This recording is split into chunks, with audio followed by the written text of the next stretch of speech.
అన్న ఏంటి ఇప్పుడు ఈ అవుట్ సోర్సింగ్ సంబంధించి దాదాపుగా ఎన్నో రోజుల నుండి పోరాటం చేస్తా ఉన్నారు. సో ఏంటి అంటే ఏ డిపార్ట్మెంట్లో ఎట్లాంటి సమస్యలు ఉన్నాయి, అసలు న్యాయం చేసేటట్టు కనిపిస్తా ఉంది ప్రభుత్వం? ఇప్పుడు మార్చి 31 వరకు ఈ రాష్ట్రంలో ఏజెన్సీలకు అవకాశం ఉంది.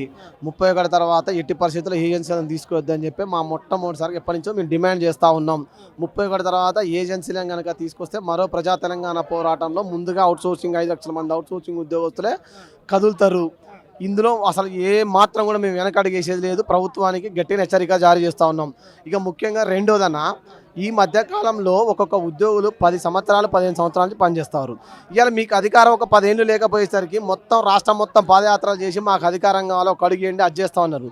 మరి ఇప్పుడు మీ ఇక్కడ అధికారం కోల్పోకుండా వాళ్ళు అంటున్నారు.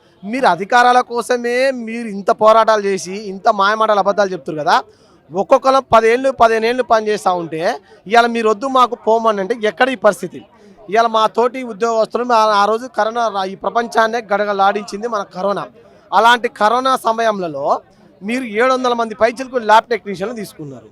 ఇలా కొత్త వాళ్ళు వచ్చారని చెప్పి 700 మంది ల్యాబ్ టెక్నీషియన్లు మీరు తీసేస్తే ఇలా కుటుంబాల పరిస్థితి ఏందని ఇలా మీరు వద్దని చెప్పి జీవో ఇచ్చారు. ఇలా వాళ్ళ 2 నెలలు దాటింది. మరి ఇలా 700 మంది పైన చిలుకు ఉద్యోగస్తుల పరిస్థితి ఏందని మేము ప్రభుత్వానికి గట్టిగా అడుగుతున్నాం.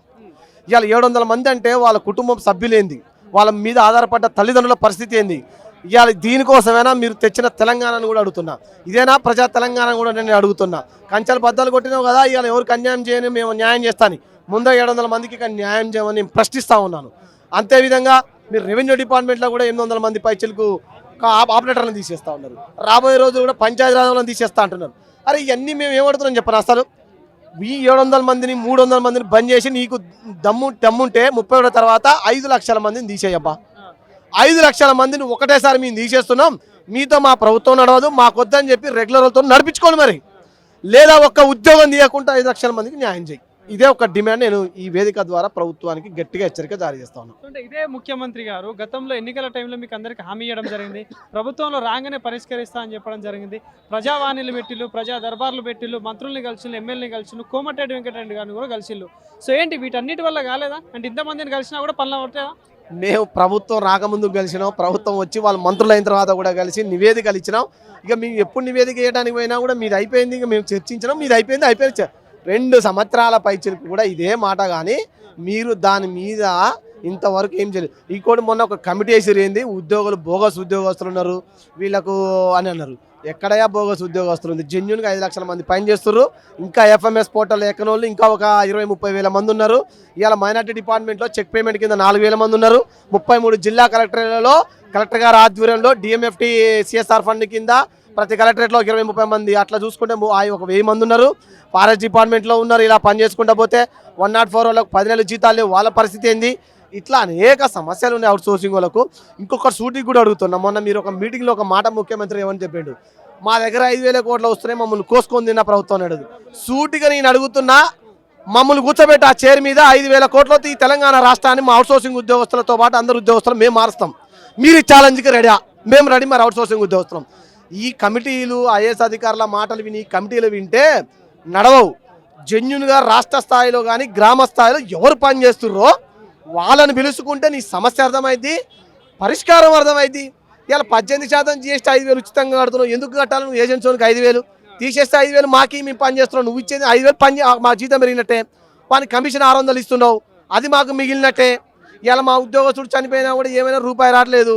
5 లక్షల మందిని కార్పొరేషన్ కింద పెట్టు, నెలకు 100 రూపాయలు వేస్తే 5 కోట్ల రూపాయలు అవుతుంది. నువ్వు 5 కోట్ల రూపాయల నుంచి మనిషి చనిపోయినా రిటైర్మెంట్ 10 లక్షలు, నీకు ఎక్కడ రూపాయి భారం పడ్డది? మేము చెప్పిన పాయింట్లలో నీకు 5,000 కోట్లు మాకెందుకు అని అడుగుతున్నాను. నేను అది కూడా అడుగుతున్నాను. నేను ఇప్పుడు నీకు రూపాయి ఆమ్దా ఖర్చు లేకుండా మా బస్సులు మారుతాయి. ఇవాళ ఒక పక్కన మా ఆర్టీసీ కార్మికులు కూడా వచ్చారు. ఇప్పుడు వాళ్ళ పరిస్థితి అంధకారంగా ఉంది. అటు సింగరేణిలో అదే పరిస్థితి ఉంది. రాష్ట్రంలో పరిస్థితి 5 లక్షల మంది, మొత్తం కలిసి 6-7 లక్షల మంది రాబోయే రోజుల్లో పెను తుఫాన్ లాగా మారుస్తాం. మార్చి మా భవిష్యత్తుని కూడా మేము నెరవేర్చుకుంటామని చెప్పి కూడా మేము తెలియజేస్తాం. ఏజెన్సీ ద్వారా మీకు చాలా అన్యాయం జరుగుతుంది. అంటే కష్టపడేదేమో మీరు, డబ్బులు తినేదేమో వాడు. అంటే శ్రమ ఒకరిది, దోపిడీ ఒకరిది. సో ఈ వ్యవస్థ అనేది మారాలి కంపల్సరీ. అసలు ఇప్పుడు ఆంధ్రప్రదేశ్ తెలంగాణ ఉద్యమం జరిగినప్పుడు ఆంధ్రలో ఏమన్నారు? మేము కలిసి ఉంటాం అన్నాం. మనం ఏమన్నాం? మేము విడిపోతాం అన్నాం. ఇలా వాళ్ళు వద్దని దాని పోయిన ఆల్రెడీ వాళ్ళు కార్పొరేషన్లు ఏర్పాటు చేసుకొని 1వ తారీఖు సాయంత్రం 5 గంటలకు జీతాలు తీసుకుంటారు అక్కడ. ఇలా ఉత్తరప్రదేశ్లో 11.5 లక్షలతో ఏర్పడ్డది. కర్ణాటకలో ఆల్రెడీ కాంగ్రెస్ గవర్నమెంటే కాంగ్రెస్లో ఉంది. వాళ్ళు కూడా మన మన క్యాబినెట్ మీటింగ్లో వాళ్ళు చర్చించారు.